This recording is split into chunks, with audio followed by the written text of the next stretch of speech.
tenho o prazer de conversar com a Liliane, ela é psicóloga e, é claro, o tema de hoje é instigante. Você sabe o que é sexualidade? Não é sexo, calma, a gente vai falar sobre sexualidade.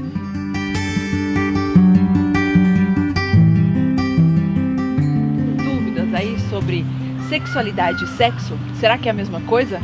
Responde pra gente, Lili. Eu acho que essa é uma pergunta primordial aí pra gente contextualizar a sexualidade. Muitas pessoas acabam confundindo o sexo com sexualidade. E na verdade, o sexo ele diz respeito muito mais à questão do ato sexual, do relacionamento sexual e até mesmo para definir as genitálias, né, feminina ou masculina, tá? A sexualidade, eu falo que a gente precisa pensar um pouquinho mais amplo, né? A sexualidade, ela é como nós nos relacionamos com os outros, né? E como nós nos colocamos no mundo. E para ficar mais claro ainda, ela acaba se compondo por alguns elementos, onde o sexo faz parte da sexualidade como elemento, tá? Outros elementos como o prazer, o toque, o corpo. Quando a gente fala em corpo, né, não tem como separar a sexualidade do corpo. A gente está falando muito mais como uma pessoa se vê, como uma pessoa se mostra, como uma pessoa gosta da outra, né, até a forma física. A questão da comunicação também, aquela comunicação verbal, não verbal. Isso tudo a gente compreende como sexualidade. Existem outros elementos também, como o gênero, a identidade de gênero, a identidade sexual e a própria orientação sexual aí, tá? Você acha que é interessante a gente falar um pouquinho sobre essa diversidade sexual? Por favor, fique à vontade. Vamos lá. O que acontece? Gênero, quando a gente fala de gênero, porque eu acho que é um tema que acaba confundindo um pouco as pessoas. Sim, vamos explicar tudo aqui. Tá. O gênero, quando a gente fala em gênero, a gente está falando de menina e menino, mas de uma forma aprendida, né? Culturalmente aprendida. O que é ser menina, né? E o que é ser menino? Menina usa rosa e menino usa azul? É isso? É mais ou menos, isso. Exatamente isso, né? Então é algo cultural, né? A gente Sim. vem aprendendo através de culturas como que é isso, como que se forma a menina, como se forma o menino, né? A identidade sexual, ela é mais caracterizada quando a gente, lá para a volta dos seus 4 anos, mais ou menos, 4, 5 anos, numa questão cognitiva, né? Então todo mundo passa por essa questão. É onde a gente já percebe através do nosso corpo que eu sou menina ou eu sou menino. Então eu tenho uma identidade sexual, tá?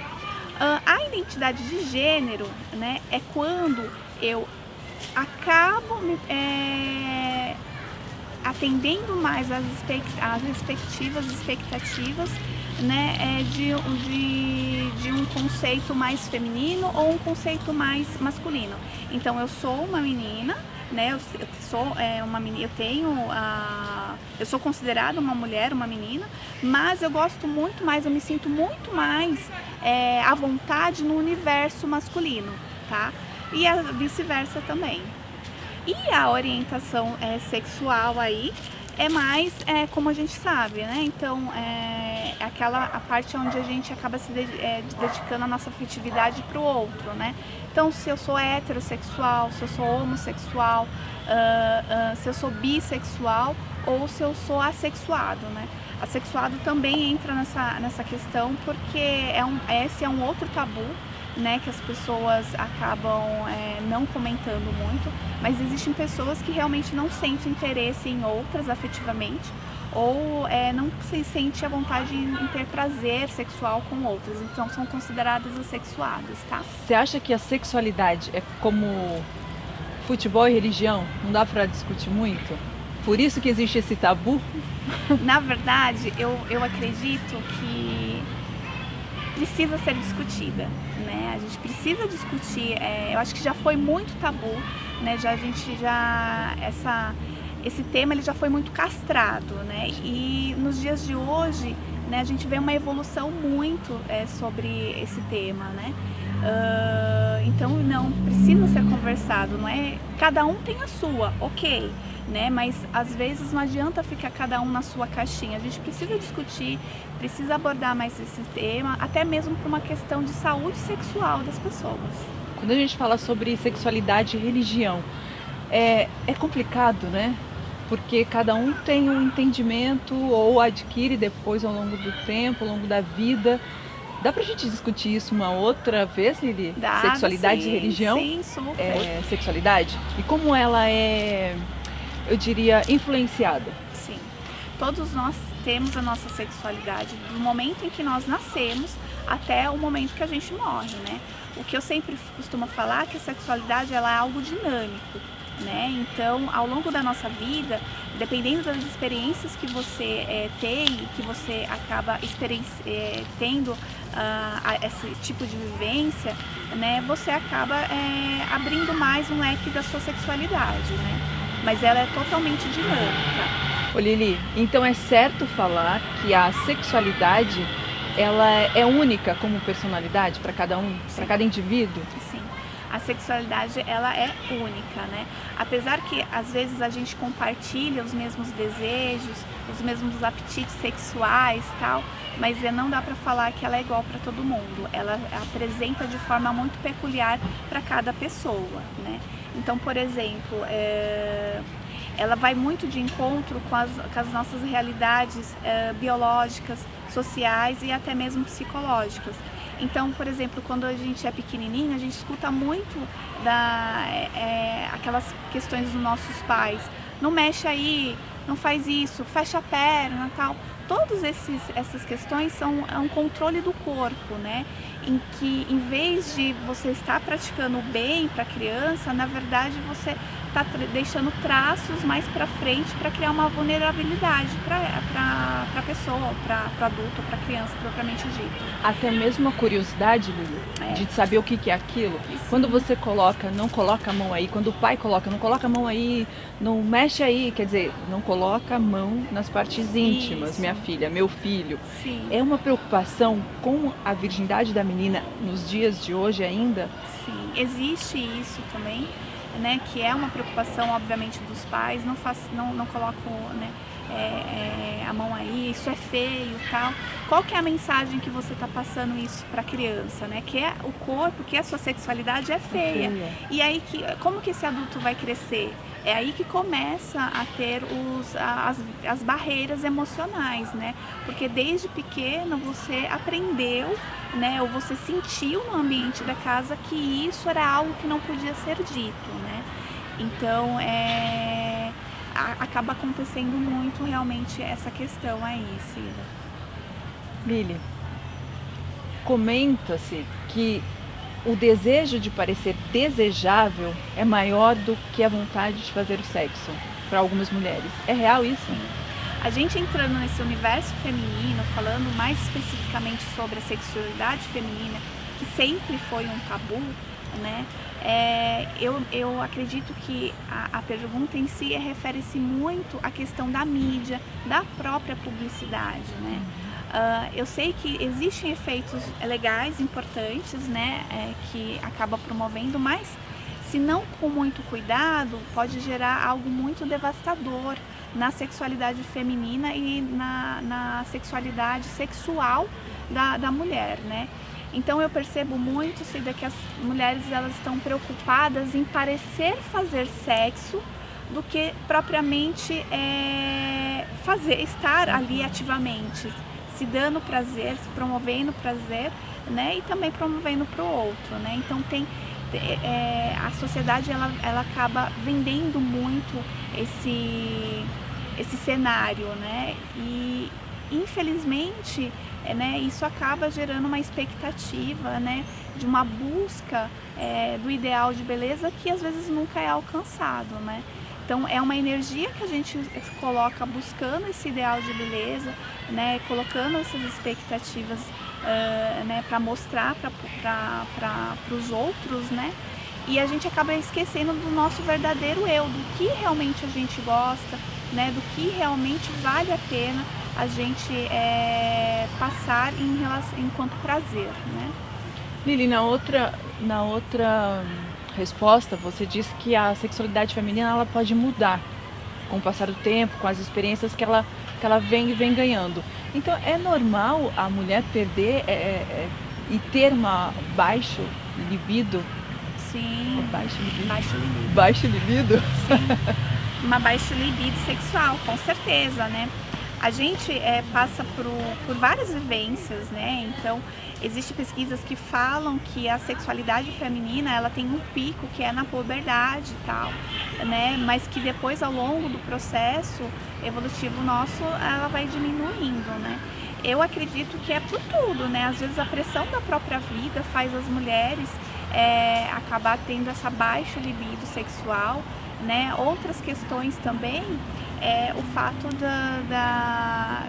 às vezes está passando por algum problema, né, de adoecimento, ou até mesmo até mesmo teve filhos, né, e como que fica isso depois, né, essa sexualidade depois do pós-filhos, né? Então isso acaba baixando mesmo a libido.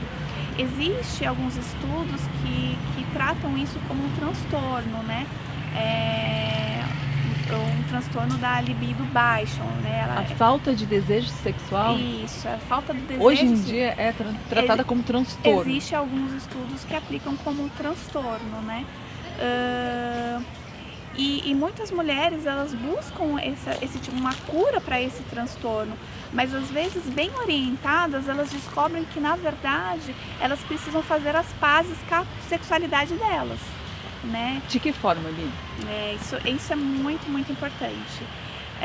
Quando a gente começa a se entender, quando a gente começa a realmente se conhecer enquanto corpo, né? Enquanto coisas que a gente admira, né? Então é um buscar, né? Um autoconhecimento, buscar um autoconhecimento de si próprio, né? Então é uma forma de você perceber que às vezes tinham coisas enraizadas lá atrás, né? Que acabaram deformando essa realidade da sua sexualidade, né? E é muito importante também da gente falar que não é só as mulheres que têm baixo libido, né? Os homens também apresentam baixo libido, né? Sim, sim.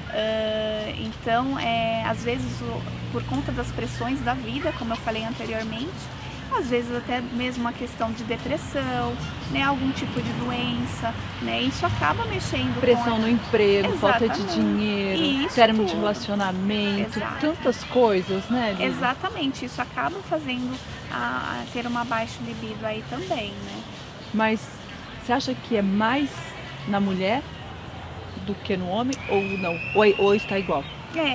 Eu percebo que não tem como a gente falar que é na mesma intensidade dos ambos sexos, né? Mas mostra-se muito mais no feminino, né? Na mulher, né? Uma porque as mulheres acabam, às vezes, até trazendo um pouco mais. E como que o homem, numa sociedade de hoje em dia, vai falar, olha, eu não estou tendo prazer, eu não sinto vontade de ter relação sexual. Para eles, né, até acaba sendo uma vergonha, assim, enfim. O orgulho é tão grande que não vai nem pedir ajuda às vezes, não é? Exatamente. E aí a gente entra numa outra questão, né? Porque a mulher, desde pequena, ela é incentivada a buscar ajuda, né? Nessa questão de saúde, né? O homem, ele não é tão incentivado assim. As questões que acabam virando um tabu para os homens, né?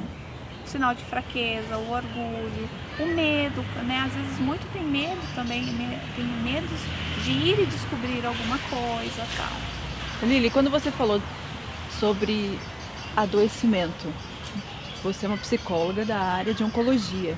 Você deve enfrentar várias situações. Quando eu digo enfrentar, é que você precisa de muita sabedoria para lidar com essa situação e para receber de uma forma muito especial todas essas mulheres que chegam no seu consultório. Como ser sexy, Lili, não sei nem se seria essa palavra, me perdoe, mas como se sentir atraente depois de tantas fases que essas mulheres passaram, seja a retirada de uma mama, o cabelo que cai, como trazer essa autoestima para elas? É um desafio muito grande, né? E E eu sempre costumo falar para elas que acaba sendo uma parceria, né, entre o acompanhamento psicológico, o acompanhamento multidisciplinar que ela possa vir a ter, mas principalmente com o companheiro, né. Acho que se existe um ponto-chave é o apoio que o companheiro pode dar para essa mulher, né? E entender o momento dela, né? E ela também entender que isso pode ser uma fase, né? E que as coisas vão passar, né? Mas durante o tratamento, acaba realmente tendo uma baixa libido enorme, né?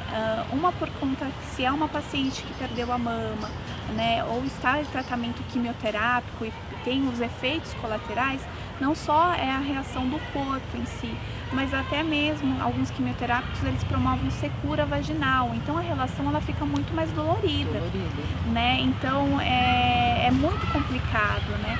E a busca é realmente dar-se o tempo, né? Eu costumo falar para elas que a gente precisa dar-se o tempo, né? Tempo ao tempo, porque isso vai retornando. E a comunicação é imprescindível nesse momento, principalmente com o parceiro, né? Para algumas eu falo que às vezes a gente precisa até utilizar do nosso bom humor, né? Para tentar levar as coisas um pouco mais leves, né? E estar disposta também a buscar, né? Hoje em dia a gente tem alguns métodos aí que ajudam, facilitam a relação sexual propriamente dita, né? Lili, a gente está falando sobre casais, sobre situações difíceis no relacionamento, né? Porque hoje em dia a exposição feminina, a exposição masculina, ela é muito grande. Sim. E de repente ter uma mulher em casa que está, infelizmente, acamada, como existe um tratamento psicológico para esse marido, para que ele possa ser um suporte real para a esposa ou para a namorada, noiva, Sim. mãe, amiga que está ali precisando? Porque as mulheres, a gente já tem um instinto materno acolhedor. Muito interessante essa pergunta, por quê? Porque existem alguns estudos que mostram que as mulheres elas são muito mais esse porto seguro quando os homens adoecem do que ao contrário, do que as mulheres quando adoecem, os homens realmente eles ficam um pouco mais reclusos, né? Dentro da minha experiência eu pude ver de tudo, né? Imagino. E a gente estuda muito esse assunto, então o que eu posso falar para você é que muitos homens realmente eles acabam se afastando de ser um apoio para essa mulher nesse momento tão delicado, justamente às vezes por não conseguir ver a esposa dessa forma, a companheira dessa forma, ou porque às vezes o relacionamento não estava indo bem, né? Ou porque ele tem a crença que isso vai dar muito trabalho, né? Então tem N motivos aí para esse distanciamento aí masculino. Inclusive essas pesquisas mostram que o índice de divórcio pós um adoecimento ou durante é até relativamente grande, né? Diferente do que as mulheres, né? Então acaba realmente tendo esse descuido aí, né? Com essa população, com esse cuidador em potencial, digamos, né? Às vezes até por uma falta de orientação, né? Porque existe sim programas para poder cuidar, né, do cuidador, né? Então a equipe multidisciplinar dentro de um ambiente hospitalar tal, ela também acaba acolhendo esse familiar para que ele possa também ter esse suporte aí emocional durante essa fase difícil, né? E até mesmo para mostrar um pouco, tirar um pouco a carga dele, né? Porque às vezes é uma pessoa que está passando por tudo isso sozinho e não tem com quem compartilhar que está difícil e tal. E às vezes até falando, mostrando isso, né, é um movimento que ele consiga desabafar, né? E que ele consiga, dentro desse seu desabafo, reconhecer as suas potencialidades e resgatar o porquê que está ali acompanhando, né? Está ali com a pessoa amada. É uma grande forma de demonstrar o amor, né? Exatamente. Eu tenho histórias lindas. Mais precisa. Acho que não sei, mas acredito eu que possa fortalecer muito mais esse casal que saiu, né, dessa situação e vai viver uma vida muito mais feliz. Sim. Lili, adorei. Nossa, eu tô até emocionada aqui, gente, porque eu já passei por isso, minha família, a gente já teve uma tia que nós, enfim, né? Enfim, eu tô muito feliz de estar com você aqui e dizer que, enquanto mulher, o que a gente pode fazer, Lili, para ajudar outras mulheres nessa situação? Sim. Eu acho que a sexualidade feminina e até a sexualidade como um todo, né? Ela vem se mostrando muito mais nos dias de hoje. E isso é muito, muito importante, né? Eu falo que a gente acaba vinculando muito a história e a cultura, né? Então, por que a sexualidade ela vem com tanta força nos dias de hoje? Porque as mulheres estão tomando mais espaço, participando mais ativamente de outras funções que antigamente não eram, né? Designadas para ela. A gente ainda assim vive numa sociedade muito patriarcal, né? E tem muitos desafios que precisam ser vencidos para a gente realmente ter um reconhecimento que nós queremos. Eu confesso que sim, a sociedade ela vem evoluindo e acaba dando esse espaço maior para nós mulheres e para todos falarem da sua sexualidade abertamente, né? Mas ainda tem um caminho e um processo muito grande a ser percorrido.